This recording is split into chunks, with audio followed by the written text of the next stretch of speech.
Okay, petang ni kita singgah kat rumah ni. Rumah waris juga ni di Jalan Panjang. Dia buat tanam beli ikan dalam kolam je. Kita nak buat nanti kat sini. Tengok ni apa dia. Nampak tak? Ini ikan keli ikan keli Ikan keli. Dua-dua ikan keli.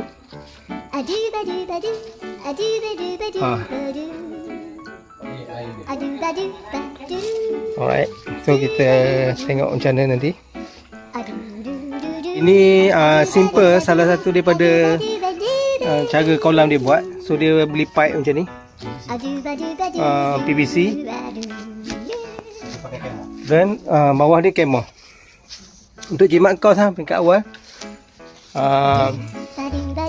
kata ada sistem pipe dia lah. Itu outlet dia. Kita tengok ini ikan yang dah ada, dah besar dah punya. Wah, kalau lah boleh buat dekat rumah.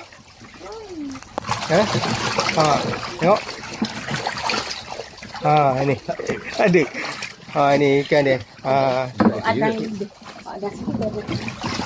Tu banyak. Saya nampak. Tu dia. Okey. Right. Kan? Ada hasil sebenarnya, duduk kat rumah je buat. Diam-diam beri makan pagi, beri makan petang. Tunggu besar jual-jual.